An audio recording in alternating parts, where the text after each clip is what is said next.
Market లో invest చేసి మీ డబ్బులు డబుల్ చేసుకోవాలనుకుంటున్నారా? విజయవాడలో జరిగే సుందరరామిరెడ్డి గారి లైవ్ సెమినార్ కి అటెండ్ అవ్వండి. హలో ఎంఎన్ కశ్యప్ గారు. హలో నాగరాజ్ గారు. సార్, లైఫ్లో చాలామంది తప్పులు చేసిన తర్వాత కూడా జీవితాన్ని ఒక రేంజ్లో లీడ్ చేద్దాం అనుకుంటారు. అది కొంతమందికి మాత్రమే సాధ్యమవుతూ ఉంటుంది. బట్ ఇవాళ ఉన్న దాంట్లో ఏంటంటే, చేద్దామని అనుకున్నా కూడా కొంతమందికి సొసైటీ సపోర్ట్ చేయదు.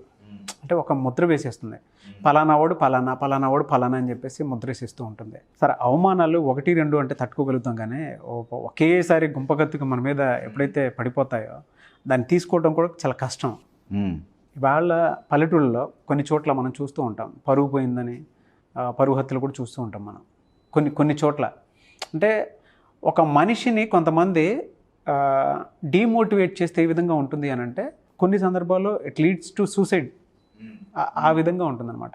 కానీ అది ఓవర్కమ్ అయ్యి కూడా ఎన్ని అవమానాలైనా సరే ఫేస్ చేసి ఒక మనిషి ఛాంపియన్గా నిలబడాలి అని అంటే, ఆ ఛాంపియన్గా నిలబడడానికి కూడా వాళ్ళకి కొంతమందికి ఎలా ఉంటుందంటే సార్, వాళ్ళు లైఫ్లో సక్సెసివ్ ఫెయిల్యూర్స్ చూస్తుంటారు.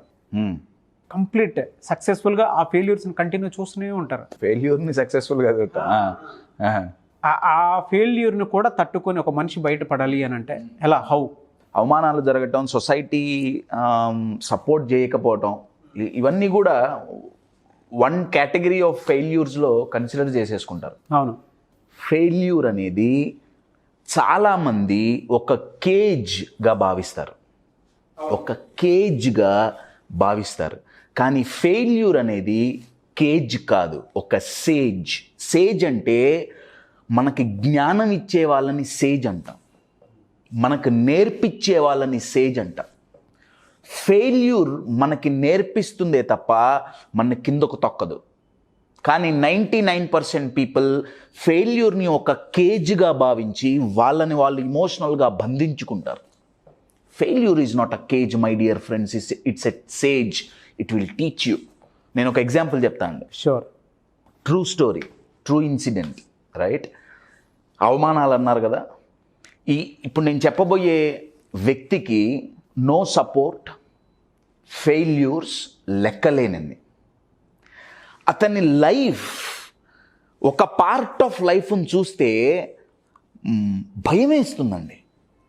ఇంత హీనంగా ఉంటుందా, ఇంత డేంజరస్గా ఉంటుందా పార్ట్ ఆఫ్ లైఫ్? ఆయన లైఫ్లో ఒక పార్ట్ చూస్తే. అంటే హీనంగా అన్న పదం నేను ఎందుకు వాడానంటే, ఎక్కడా పాజిటివ్ లేదు. ఒకప్పుడు ఆయనకి చాలా చిన్న వయసులో తండ్రి వదిలేసి వెళ్ళిపోయాడు ఫ్యామిలీని. వాళ్ళు 3 సిబ్లింగ్స్, తల్లి చూసుకునేది.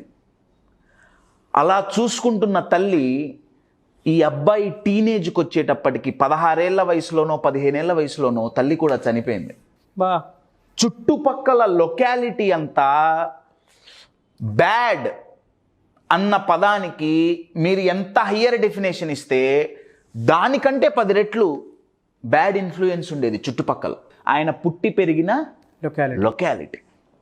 ఇటువంటి నెగిటివ్ లొకాలిటీ తన మెంటాలిటీ పైన ఇన్ఫ్లుయెన్స్ అయింది. ఏంటి జీవితం అని అసహ్యం వేసింది ఆ పిల్లగాడికి. దానివల్ల అతనిలో 2 ఇమోషన్స్ పుట్టినాయి. ఒకటి ఫ్రస్ట్రేషన్, ఒకటి యాంగర్.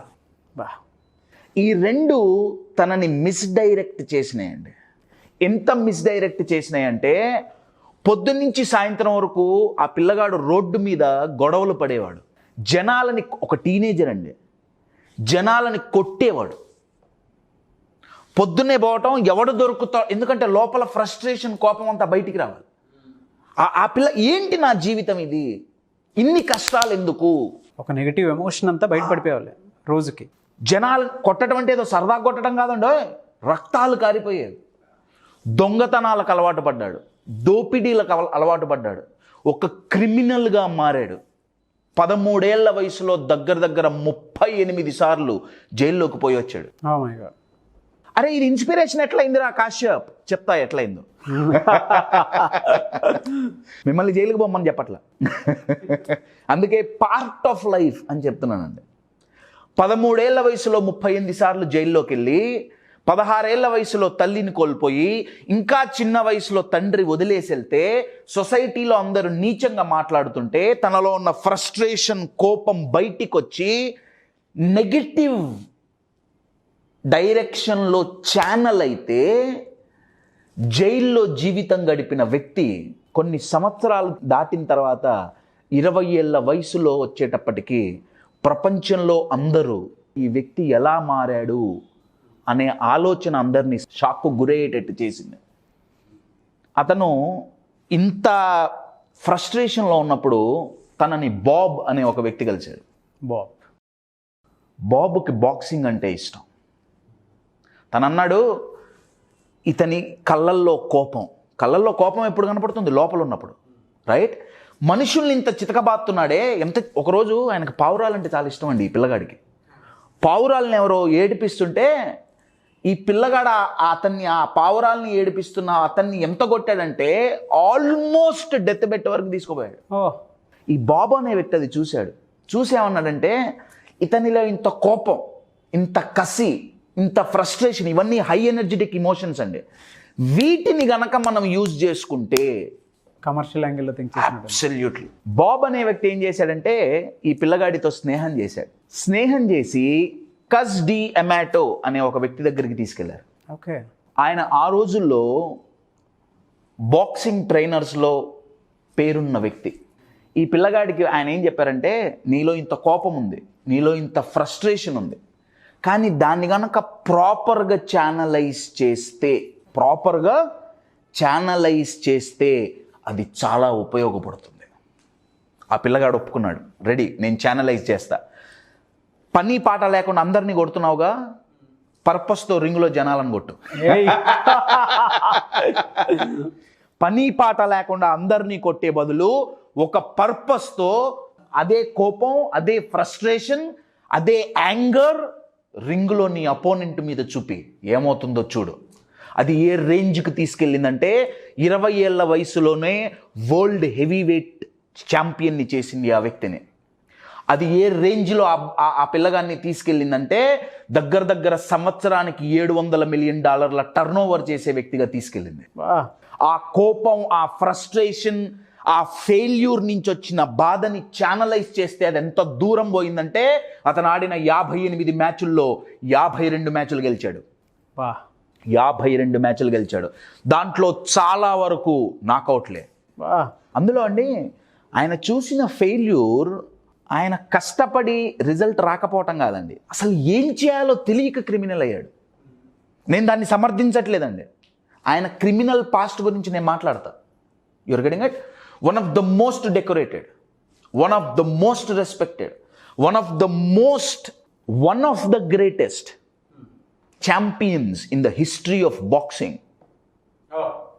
మైక్ టైసన్ని ఈ బాక్సింగ్ కోచ్ కలిసి మైక్ టైసన్ యొక్క ఎనర్జీస్ని ఛానలైజ్ చేస్తే ఫస్ట్ ఆడిన ఒలింపిక్స్లోనే 2 గోల్స్ వచ్చినాయండి. ఫస్ట్ ఆడిన 26 మ్యాచ్లు గెలిచేశాడు. దాంట్లో 16 ఫస్ట్ రౌండ్ నాకౌట్. అంటే ఫస్ట్ రౌండ్లో మైక్ టైసన్ గుద్దిన గుద్దుకి అవతల అపోనెంట్ పడిపోయాడు. అందుకే నేను చెప్పేదండి, ఫ్రస్ట్రేషన్, యాంగర్, ఈ 2 ఇది గనక ఛానలైజ్ చెయ్యగలిగామా, my dear friends, there is lot of power.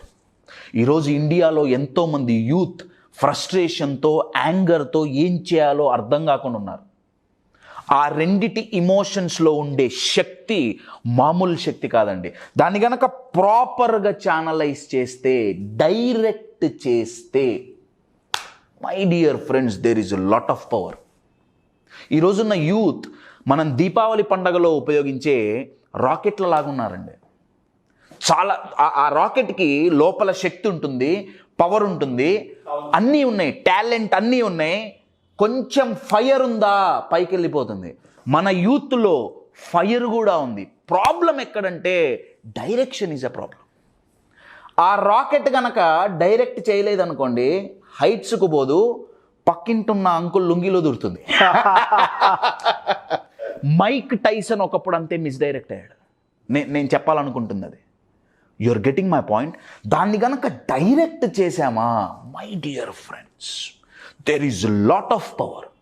మీరు అడిగిన క్వశ్చన్కి ఆన్సర్ ఒక లైన్లో చెప్పాలి అంటే, బయట అవమానాలు జరుగుతున్నప్పుడు, బయట ఫెయిల్యూర్స్ ఎదురవుతున్నప్పుడు, బయట పరిస్థితులు కలిసి రానప్పుడు వచ్చే బాధ, కోపం, ఫ్రస్ట్రేషన్ని ఒక ప్రాపర్ ఛానల్లో పెట్టామా, మై డియర్ ఫ్రెండ్స్,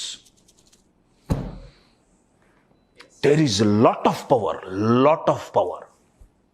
అలా ఇలా పారుతున్న నీరు వల్ల ఏమీ ఉపయోగం లేదండి. కానీ దానికి 2 గట్లు ఏర్పడిచి ఛానలైజ్ చేశామా, ఆ నీరు నది అయి పారుతుంది, ఎంతోమందికి ఉపయోగపడుతుంది. That is the power of channelising. Yes, channelising. నీరు వేడయ్యి ఆవిరైపోతే దేనికి ఉపయోగం ఉండదండి. కానీ ఆ ఆవిరిని ఛానలైజ్ చేసి, కండెన్స్ చేసి మళ్ళీ నీళ్లుగా మారిస్తే డిస్టిల్డ్ వాటర్ అవుతుంది, కాస్ట్లీయెస్ట్ వాటర్. అదే స్టీమ్ని ఛానలైజ్ చేస్తే ఎంత పెద్ద ట్రైన్ అయినా గుంజగలుగుతుంది. మనలో ఆవిరైపోతున్న నీరు మన ఫ్రస్ట్రేషన్, యాంగర్, మన బాధ, ఈ 3 చాలా పవర్ఫుల్ ఇమోషన్స్ అండి. వీటిని ఆవిరి కానీకూడదు, ఛానలైజ్ చేయాలి. ఎస్, ట్రూ అండి. అబ్సల్యూట్లీ. ఫ్రస్ట్రేషన్ని ఛానలైజ్ చేశామా, గ్రోత్ వస్తుంది. యాంగర్ని ఛానలైజ్ చేశామా, కరేజ్ వస్తుంది. ఫియర్ని ఛానలైజ్ చేశామా, బిలీఫ్ వస్తుంది. మైక్ టైసన్కి వచ్చింది అదే. ప్రెజెంట్ మైక్ టైసన్, ఆయన్ని చాలామంది క్వశ్చన్ అడిగారు, టైసన్ మీరు ఇప్పుడు రిటైర్ అయిపోయారుగా, బాక్సింగ్ మీద ఇంకా ఇంట్రెస్ట్ ఉందా, మీ మ్యాచ్లు మీరు ఎప్పుడైనా చూస్తుంటారా? ఆయన అన్నాడు, నా మ్యాచ్లే కాదు, నేను ఏ బాక్సింగ్ మ్యాచ్లు ఫుల్గా నేను చూడట్లా. ఆయన అన్నాడు, బాక్సింగ్ చేసిన టైసన్ నాకు నచ్చడు. ఇది చాలా షాకింగ్ స్టేట్మెంట్ అండి. మైక్ టైసన్ స్టోరీ తన అచీవ్మెంట్స్తో చాలా ఇన్స్పైరింగ్గా ఉంటుంది. దాని వెనకాల ఇంకొక పార్ట్ ఉంది. మైక్ టైసన్కి తన లైఫ్లో నచ్చని పార్ట్ ఏమైనా ఉందయ్యా అంటే తన పాస్ట్ అండి. ఎస్, ఆయన అన్నాడు, నేను పెరిగిన పరిస్థితులు కావచ్చు, ఏదైనా కావచ్చు, రైట్, నేను ప్రవర్తించిన తీరు నాకు నచ్చల. నేను సక్సెస్ అయ్యా, కానీ ఆ బాక్సింగ్ చేసినంత కాలం నాకు పీస్ ఆఫ్ మైండ్ లేదు. నేను చెప్పట్లేదండి, ఆయన ఇంటర్వ్యూలో మైక్ టైసన్ అంటే నాకు చాలా గౌరవం. ఆయన్ని తక్కువ చేసి మాట్లాడటానికి నేను ఈ స్టేట్మెంట్ చెప్పట్లా. ఆయన అన్న స్టేట్మెంట్ ఏంటంటే, సక్సెస్ అవ్వటం పెద్ద కష్టం కాదు, సక్సెస్ అవుతూ సెల్ఫ్తో గనక ఈజ్ లేకపోతే,